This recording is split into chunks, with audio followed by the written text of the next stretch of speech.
오늘 아침에 아주 좋지 않은 소식을 들었습니다. 미국과 이스라엘이 이란의 담수화 시설을 공격하기 시작했다는 것입니다. 이 담수화는 바닷물을 민물로 만들어 가지고 식수로 생활용수로 쓰는 것인데요. 그런데 이는 이란에게 이스라엘을 포함하여 건너편에 있는 친미 혹은 친이스라엘 아랍 국가들의 담수화 시설을 공격할 수 있는 빌미를 제공하는 것인데, 만약 그렇게 되면 중동에 그야말로 지옥문이 열린다 하는 것입니다. 옛날 전쟁으로 치면은 서로가 상대방 진영으로 들어가는 수로를 끊거나 혹은 우물에 독을 타는 것과 같은 것입니다. 자, 제가 예상하기를 이때 이란이 만약에 자제하고 끝까지 상대방의 담수화 시설을 공격하지 않는다면 어떻게 되겠습니까? 이스라엘과 미국은 지옥문을 연 자들이 되고 이란은 지옥문을 닫은 자들이 됩니다. 그러면 도덕적, 영적으로 이스라엘과 미국이 필패, 그리고 군사적 승리도 장담할 수 없는 결과를 초래할 것이다 하는 그런 두려운 마음이 듭니다. 자, 그럼 어떻게 해야 되는가? 하나님은 성서에 많은 것들을 오늘날에 합당한 어떤 해석을 가능하게 하는 말씀을 남기셨습니다. 우리는 이스라엘의 고통도 압니다. 수천 년간 고향을 떠났고 다시 겨우 나라를 만들었더니 주변 아랍 국가들이 그 나라를 멸시시키려고 공격을 했고 2차 대전 동안에는 수백만 명이 죽었습니다. 미국의 역할도 잘 압니다. 특별히 한국전쟁에 적극적으로 개입해서 공사단을 막고 우리가 자유로운 세계에서 이 하나님을 경배할 수 있도록 또 정말 인간성을 발휘할 수 있는 나라가 되도록 이렇게 도움, 결정적인 힘이 미국으로부터 나왔습니다. 그러나 지금은 어떤 일이 벌어질지 앞으로 잘 알 수가 없게 좀 애매모호한 상황으로 흘러가고 있는데요. 성경은 어떻게 말하는가? 이 선과 악이 애매모호한 시절에도 하나님의 선과 의는 어느 정도 분명하게 사람들이 인식할 수 있습니다. 자, 그걸 전제로 하나님이 이스라엘에게 가르치신 바를 한번 살펴보면, 먼저 출애굽기, 이게 이스라엘이 이집트를 탈출해서 가나안 땅에 들어갈 때 하나님이 주신 말씀인데요. 이렇게 되어 있습니다. 나를 미워하는 자의 죄는 3, 4대까지 이르고 나를 사랑하고 내 계명을 지키는 자에게는 1000대까지 은혜를 베풀 것이다. 출애굽기 20장에 나옵니다. 아마 사람들은 이것을 이런 속담으로 만들어서 가르쳤나 봐요. 아버지가 신 포도를 먹었으므로 그의 아들의 이가 실이다 라는 것입니다. 이게 에스겔서 18장 2절에 하나님이 이렇게 이스라엘의 속담을 먼저 언급하시면서 그 다음에 말씀을 이어가시는데, 에스겔서에서는 출애굽하고 기간이 최소한 한 5, 600년 정도 차이가 나는 이때 선행과 악행이 엇갈리는 3대 집안의 얘기를 통해서 죄와 은혜는 당대에 그친다, 이렇게 선언하고 계십니다. 즉 아버지가 죄를 지어도 아들이 회개하고 선행을 하면 아들은 죽지 않는다는 것입니다. 근데 출애굽기에 따르면 3, 4대까지 벌을 받게 되어 있는데 여기는 그렇지 않다고 하십니다. 또 이 선을 행한 아들의 그 아들, 즉 처음 사람의 손자가 아버지를 따르지 않고 스스로 또 악행을 저지르면은 아비와 상관없이 아비는 살지만 그 아들은 또 죽게 된다 하는 것입니다. 이게 하나님의 법도라는 겁니다. 쉽게 말하면 조상 덕도 없고 조상죄를 뒤집어 쓰지도 않는다, 이런 말씀이라 하겠습니다. 그리고 오늘 읽은 그 본문에 이르면은 하나님이 이렇게 말씀하시는데, 그 앞부분에 보면은 모든 영혼이 다 내게 속한지라, 4절에 그렇게 되어 있습니다. 모든 영혼이 다 내게 속한지라. 너희는 너희가 범한 모든 죄악을 버리고 마음과 영을 새롭게 할지어다. 그러니까 이 모든 사람에게 하시는 말씀입니다. 너희는 모든 죄악을 버리고 마음과 영을 새롭게 하라. 이스라엘 족속아, 너희가 어찌 죽고자 하느냐. 그러니까 그 전에 너희들이 신실하게 나를 믿었던 것, 너희 조상 아브라함과 이삭과 야곱이 어떻게 성실하게 나를 따랐던가를 너희가 기억하지만 너희는 그 후손이라고 자랑하지 말라 이거죠. 그건 상속이 안 된다는 겁니다. 그리고는 너희 스스로가 마음과 영을 새롭게 하라. 영어로는 하트와 스피릿 이렇게 되어 있습니다. 쉽게 말하면 사람이 전체적으로 인격이 바뀌어 가지고 오직 하나님을 그 영과 진리로 경배하고 그의 말씀을 따르고 이웃을 그 말씀대로 이웃을 사랑하는 이런 사람 되어라 하는 것입니다. 이제 이 당시 에스겔에게 예언이 임하였을 때 이스라엘은 아마 패여간 시대로 이렇게 서서히 빨려 들어가던 때고 결국은 망하고 맙니다만은 너희가 어찌 죽고자 하느냐 이렇게 이미 사전에 경고를 하고 계신 겁니다. 그리고 죽을 자가 죽는 것도 내가 기뻐하지 아니하노니 너희는 스스로 돌이키고 살지니라. 마땅히 죽을 죄를 저지른 자도 돌이키면 살게 된다라는 것입니다. 근데 만약에 선을 행한 자가 어느 날 또 마음을 돌이켜 악을 행하면 그래 죽는다. 그 앞에 나오는 말씀입니다. 그러니까 바꾸고 말하면 출애굽기하고 이 에스겔서는 서로 모순이 되지 않는 거예요. 그 앞부분은 죄는 3, 4대까지 미치니까 내가 죄 지르면 3, 4대까지 고손자까지 지금 힘든다는 거 아닙니까? 그러니까 내가 죄를 지어서는 안 되겠구나. 선을 행하면은 내 자손 만대에 정말 하나님이 보호하시고 은총이 넘치시겠구나. 이러니까 오직 하나님을 따르고 그 계명을 순종하고 말씀을 청종하는 일을 행하게 될 것이다 하는 것이죠.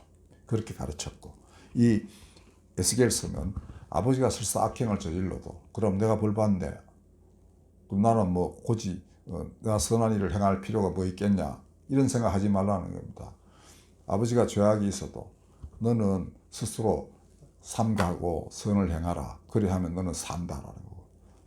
너희 자식들도 마찬가지다. 네가 그렇게 해서 아이들을 잘 기르면은 그들은 살지만 너를 본받지 않고 내 계명을 따르지 않고 하나님을 사랑하지 않는다면 그 죽는다는 겁니다. 그러니까 굉장히 많은 것들을 가르쳐주고 계신 그런 말씀이죠. 요컨대 너희가 죽기 싫으면은 마음과 영을 새롭게 하라. 회개하고 돌이켜라 나에게로. 이것이 하나님의 말씀입니다. 오늘 이 세계를 돌이켜 보면은 미국이 행한 많은 좋은 일들이 있습니다. 이스라엘도 그 고통을 생각하면 보상을 받아 마땅하다고 생각이 돼요. 그렇지만 지금 이웃에 대하여 어떻게 또 행하는지 이거는 그와는 별개의 것이라는 겁니다. 회개하고 돌이켜 살 길을 찾아야만 되는 것입니다. 예수님은 어떻게 하셨는가? 날 때부터 맹인된 사람을 고치신 적이 있습니다. 그런데 그때 제자들이 말하기를 그 출애굽기에 비슷한 그런 마인드를 가지고 제자들이 물어요. 이 사람이 이렇게 된 것은 그의 죄입니까? 아니면 부모님 죄 때문에 그렇게 된 것입니까? 이렇게 예수님께 물었어요. 예수님 대답하시기를 그의 죄도 아니고 부모 죄 때문도 아니다. 오직 그에게서 하나님이 하시는 일을 나타내려 하십니다. 그러니까 하나님은 그냥 현재 이 사람이 고통받는 것을 그냥 지나쳐 가시지 않는 분이라는 것입니다. 사람들은 저게 원인을 따지는 거예요. 저게 누구 죄 때문이지. 저놈이 어떻게 뭐 잘못돼가지고 지금 저런 벌을 받지. 혹은 그 부모가 몹쓸 짓을 했기 때문에 이런 일을 당하게 되지. 자손이 이런 일을 당하게 되지. 이렇게 하지만 예수님은 그런 걸 돌아보시지 않는 분이었습니다. 예수님 마음은 오직 아까 이 에스겔 18장 4절에 나오듯이 모든 영혼이 다 하나님께 속한 것이다. 이걸 굳게 믿으신 분 아니었겠습니까? 다 아브라함의 자손이다. 그러니까 삭개오, 이스라엘 사람들로부터 매국노로 취급받던 삭개오도 마음을 돌이켜서 흔쾌히 정말 토색한 것이 있으면 4배나 갚고 가난한 자에게 내 재산 절반을 나눠주겠습니다 할 때 이도 아브라함의 자손이다. 이렇게 선포하신 것이 예수님입니다. 자, 그렇다면 그는 과거를 보시지 않고 현재 네가 마음과 뜻과 정성을 다해 하나님을 사랑하고 이웃을 사랑한다면 그는 하나님 품 안에 이미 들어온 것이다. 이렇게 하신 것이었습니다. 사마리아 우물가의 여인도 마찬가지였죠. 그 남편이 몇 명이나 있는데 뭔 연유로 헤어졌고 죽었는지 그건 알 수 없습니다만은 모든 사람들, 사마리아 사람들도 그 여인을 배척했던 그 비참한 상황의 여인에게 하나님을 경배하는 마음이, 하나님을 사무치게 그리워하는 마음이 있다는 것을 예수님 간파하셨습니다. 그리고 하나님은 너같이 영과 진리로 하나님을 찾는 사람을 구하고 계신다, 이렇게 하셨습니다. 그때 이 여인은 완전히 바뀌었죠. 동네에 가서 이제는 자기를 배척하고 손가락질 하던 사람, 그래서 그들을 피해 가지고 한낮 때야 끝에 난 12시 때 우물에 나와서 물을 길어야 했던 그 여인이 집에 그 온 동네에 들어가서 메시아가 오셨다, 이렇게 선포를 한 겁니다. 그런 여인이 말하니까 주민들이 다 들어요. 그게 이상한 일이죠. 그 여인이 완전히 바뀌었다는 것을 금세 알아챘던 겁니다. 그게 뭐겠습니까? 성령의 역사입니다. 사마리아 사람, 유대인들은 구원이 없다고 믿었던 그 사마리아 사람들, 그래서 접촉하면은 자기가 가서 정결 예법을 이제 행해야 하는, 손도 씻어야 되고 뭐 해야 되는 그런 사마리아 사람들이 완전히 새 사람이 된 것 아닙니까? 유대인들의 기대와는 전혀 다르게 성령의 역사는 바람처럼 그게 휘몰아쳐가지고 그 동네 모든 사람들을 바꾸어 놓으셨습니다. 그러니까 예수님들은 계속 여기 머물러 계십시오, 이렇게 간청할 정도로 그들은 예수가 누구이신지를 금세 알아봤던 것입니다. 정말로 이웃의 고통을 마음속에 새기는 사람들은 이제 금세 그 여인의 고통을 알았겠죠. 그리고 자기들이 왜 그렇게 했는지도 잘 알고 자신들이 죄를 저질렀다는 것도 아마 깨달았을 거예요. 하나님의 아들은 여기 와서 그 여인에게 내가 누구다, 네가 원하던 그 진실로 구원이 무엇인가를 확실히 가르쳐줄 메시아가 바로 나다고 예수님이 그 여인에게 이렇게 말씀하셨어요. 내가 메시아다라고 확실히 이야기하신 몇몇 안 되는 사람 중에 한 사람이 바로 사마리아 여인입니다. 그 여인이 그러니까 그때 완전히 바뀌었죠. 그리고 사람들은 바뀌어진 그를 보고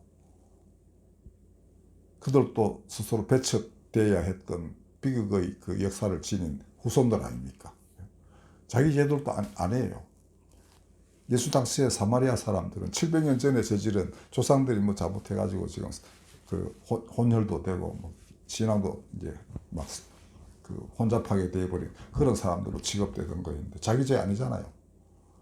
근데 바로 그 자기들 중에서도 제일 죄인인 여인에게 예수님이 오셔가지고 하나님이 너 같은 사람 찾으신다라고 했으니 사마리아 동네 사람들이 다 이제 정말 제대로 된 하나님이 누구이신지를 제대로 알리시는 분이 나타나셨구나.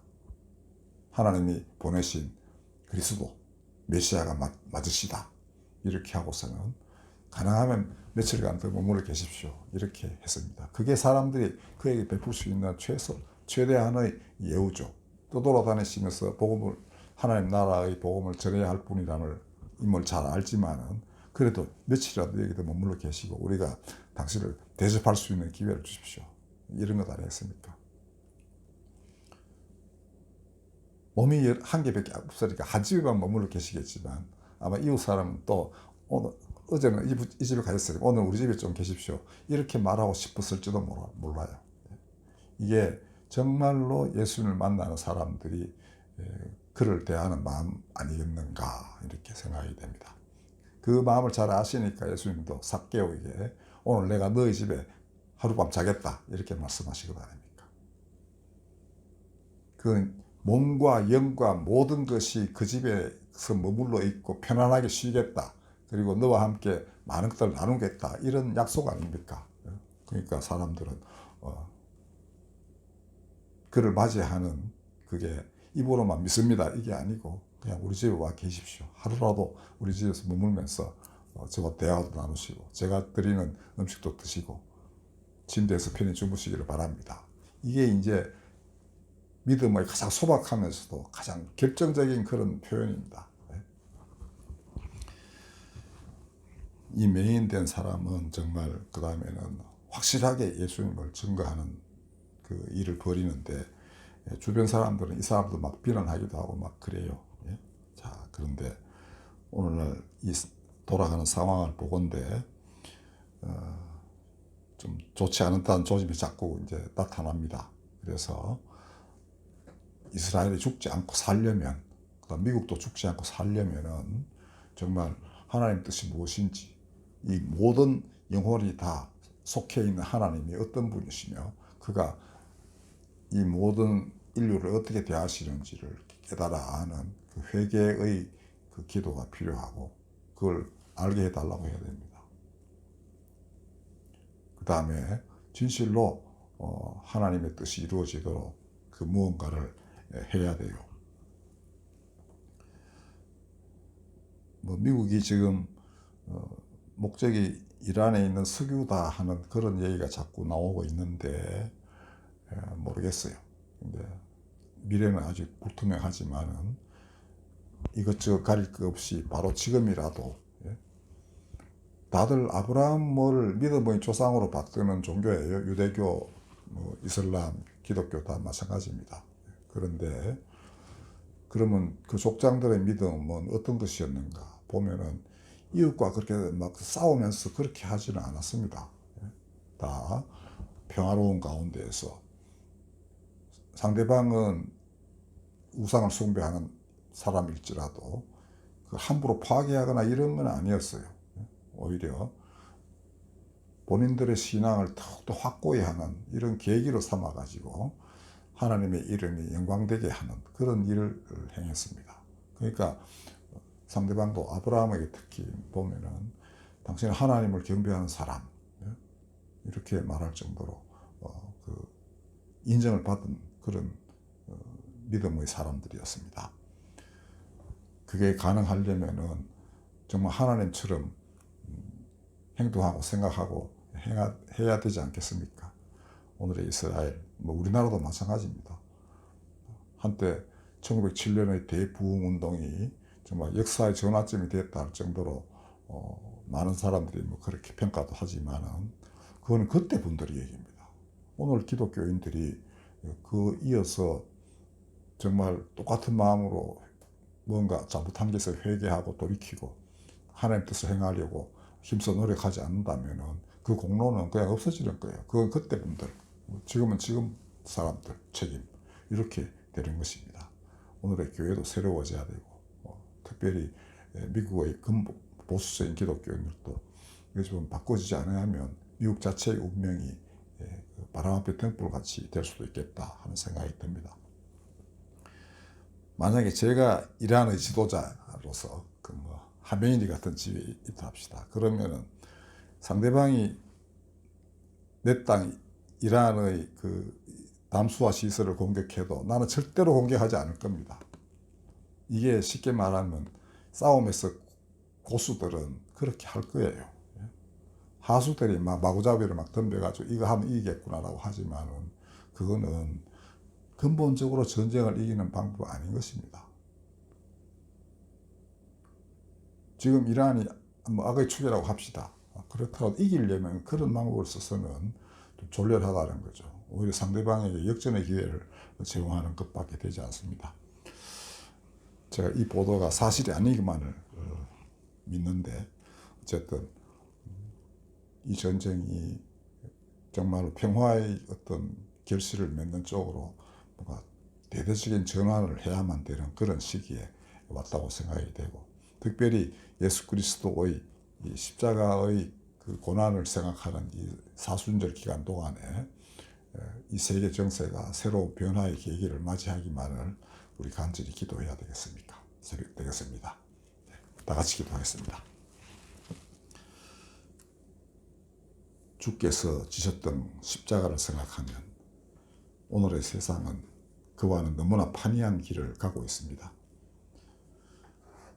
거룩하신 하나님, 이제 그 주님의 영광과 능력과 은총이 다시금 세상 사람들이 그 눈에 덮여 있는 덮개를 다 떼내고 진실로 사랑과 의가 다스리는 하나님 나라를 보게 하여 주시옵소서.